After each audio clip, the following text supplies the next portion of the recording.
इब्तिदा में कुछ न था सिवाय अल्लाह की कुदरत के। आसमान साकित, जमीन सुन्नाटे में डूबी हुई। पहाड़ अपनी जगह कायम, दरिया अपनी राह बहते थे, मगर इन पर इंसानी कदम की चाप न थी। जंगल आबाद थे, मगर इनमें आदमी की हंसी या बातचीत की गूंज नहीं मिलती थी। ये वो दौर था जब अल्लाह की मखलूकात में से कई ने जमीन को आबाद किया, मगर वो आबादियां लंबी न चल सकें। जमीन के सीने पर हर अहद की कहानियां रकम हुए और फिर मिट गईं, यहां तक कि इंसान की तख्लीक का वक्त करीब आ गया। मुफस्सिरीन और कदीम रवायात में जिक्र मिलता है कि हजरत आदम से हजारों साल पहले जन्नात को जमीन पर बसाया गया। जन्नात आग की लपट से पैदा किए गए थे। उनकी फितरत में तेजी, गुरूर और आग जैसा जोश शामिल था। इब्तिदाओं में जन्नात फरिश्तों की तरह अल्लाह की इबादत करते थे। वो जमीन को आबाद करते, समंदरों के किनारे बस्तियां बसाते, पहाड़ों पर महल्लात तामीर करते। उनकी आंखों में तजस्सुस और उनके दिलों में जस्तजू थी। वो इल्म भी रखते थे और सनातगरी में भी माहिर थे। वो पहाड़ों के पत्थरों को तराश कर किले बनाते, दरिया के पानियों पर पल बांधते और जंगलों को अपनी बस्तियों में बदल देते। लेकिन वक्त गुजरता गया, उनके दिलों में तकब्बुर बढ़ता गया। एक कबीला दूसरे कबीले पर चढ़ाई करता, ताकतूर कमजोर को गुलाम बना लेते। खून की नदियां बहने लगें। जमीन की खूबसूरती आहिस्ता आहिस्ता फसाद और जुल्म से बिगड़ने लगी। जन्नात की दुनिया में बड़े बड़े बादशाह पैदा हुए। उनमें सबसे ज्यादा मशहूर सहर नामी बादशाह था। उसके पास आग के सितूनों से बने महल्लात थे। उसके लश्कर आसमान तक शोले छोड़ते थे। उसकी हुकूमत वसीआ थी और उसकी रियाया इससे खौफजदा रहती थी। सहर ने जमीन पर खुदाई का दावी किया। इसने कहा, मैं जमीन का मालिक हूं, यहां सब मेरे हुक्म के गुलाम हैं। उसके दरबार में हजारों जिन हाजिर होते। वो अपने किलाओं में रात को आसमान की रोशनी को शीलों से ढानप देते ताकि उनकी अजमत नजर आए। लेकिन उनका गुरूर बढ़ता गया और जुल्म में इजाफा होता गया। आसमानों पर फरिश्ते जमीन की बिगड़ती हालत देख रहे थे। उन्होंने अल्लाह के हुजूर अर्ज किया, ए हमारे रब, तूने जन्नात को जमीन पर बसाया, मगर उन्होंने फसाद मचाया और खून बहाया। क्या तू ऐसी मखलूक को बार बार जमीन पर उतारता रहेगा? अल्लाह ने फरमाया, मैं वो जानता हूं जो तुम नहीं जानते। ये जवाब एक इशारा था कि जमीन पर एक नई मखलूक आने वाली है। ऐसी मखलूक जो इल्म, हुल्म और इबादत में जन्नात से मुख्तलिफ होगी। जब जन्नात का फसाद हद से बढ़ गया तो अल्लाह ने फरिश्तों को हुक्म दिया कि वो उन पर अजाब लाएं। रिवायात के मुताबिक जब्राइल और मीकाईल के लश्करों ने जमीन पर उतरकर जन्नात की बगावत को खत्म किया। पहाड़ों पर जन्नात के किले ढाए गए, दरियाओं पर उनके पल टूट गए, मैदानों में उनके लश्कर खाक में मिल गए। जो जिन बाकी बच्चे वो समंदरों में छिप गए या बियाबानों में पनाह गजीन हो गए। वो आज भी अपनी पोशीदा दुनियाओं में जिंदा हैं, मगर उनकी हुकूमत का जमाना खत्म हो चुका है। जन्नात के जवाल के बाद जमीन एक बार फिर सुन्नाटे में डूब गई। पहाड़ खामोश, दरिया खामोश, जंगल खामोश। बस हवाएं चलती थीं जो जमीन की पुरानी दास्तानें सुनाती थीं। जमीन गविया अपने नए मेहमान का इंतजार कर रही थी। सूरज अपनी करनों से उसकी पेशानी को चूमता, चांद अपनी रोशनी से उसकी रातों को सजाता और सितारे गव्या आसमान से जमीन को देखकर कहते, जल्द ही यहां एक नई कहानी लिखी जाएगी। इसी दौरान अल्लाह ने फरिश्तों के सामने ऐलान किया, मैं जमीन पर एक खलीफा बनाने वाला हूं। फरिश्ते हैरान हुए और अर्ज किया, क्या तू ऐसे को जमीन पर बसाएगा जो वहां फसाद करेगा और खून बहाएगा जैसा कि जन्नात ने किया? अल्लाह ने फरमाया, मैं वो जानता हूं जो तुम नहीं जानते। ये ऐलान एक नए अहद का आगाज था। अल्लाह ने मुख्तलिफ मिट्टियों को जमीन के मुख्तलिफ हिस्सों से जमा किया।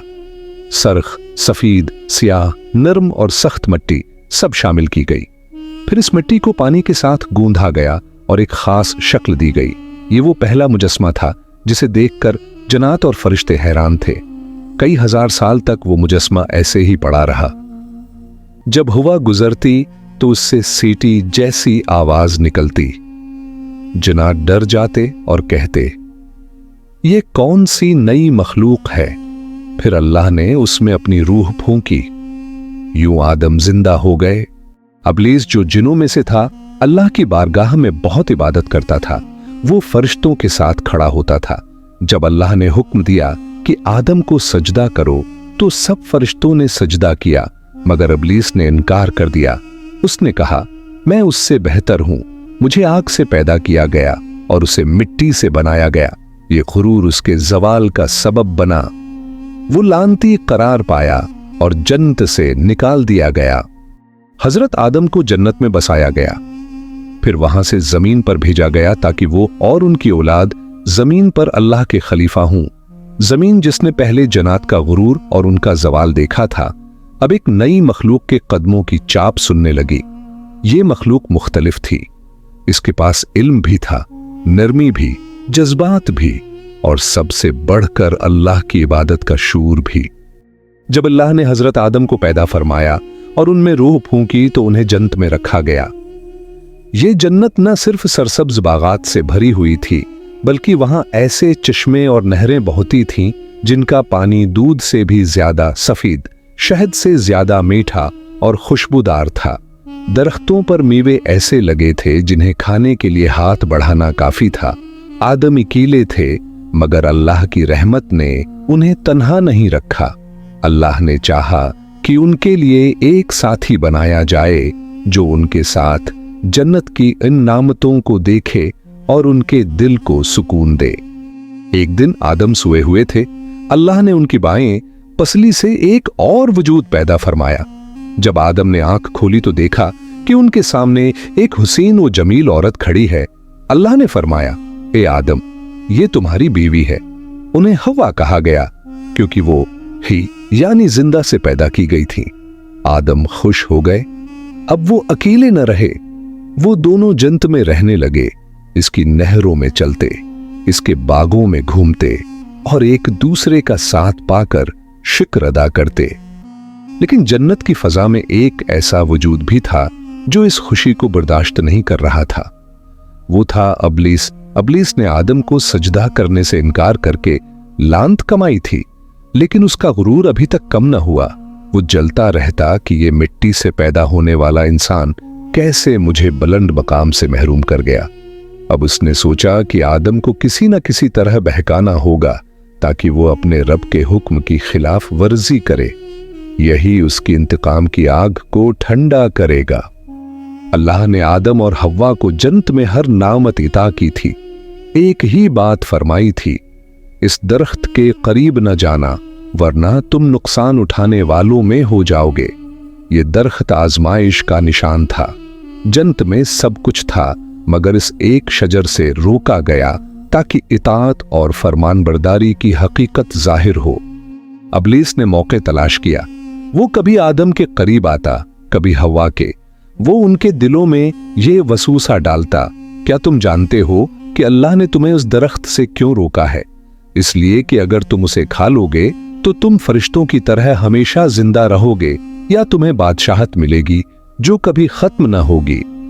पहले आदम और हवा दोनों ने उसकी बात को रद्द किया, मगर इब्लीस ने कसम खाकर कहा, मैं तुम्हारा खैर ख्वाह हूं। ये कसम उनके दिलों में असर कर गई और बलाखिर एक दिन दोनों इस दरख्त के करीब गए। हवा ने सबसे पहले फल तोड़ा, आदम ने भी खा लिया। जैसे ही वो फल उनके हलक से उतरा, उनके बदन से लिबास उतर गया और वो नंगे रह गए। फौरन उन्होंने जन्नत के पते तोड़कर अपने जिस्म को ढांपा। इस वक्त उन्हें अपनी नाफरमानी का एहसास हुआ। उनके दिल डर और निदामत से भर गए। अल्लाह ने उन्हें पुकारा, क्या मैंने तुम्हें इस दरख्त से मना नहीं किया था? और क्या मैंने ये नहीं कहा था कि शैतान तुम्हारा खुला दुश्मन है?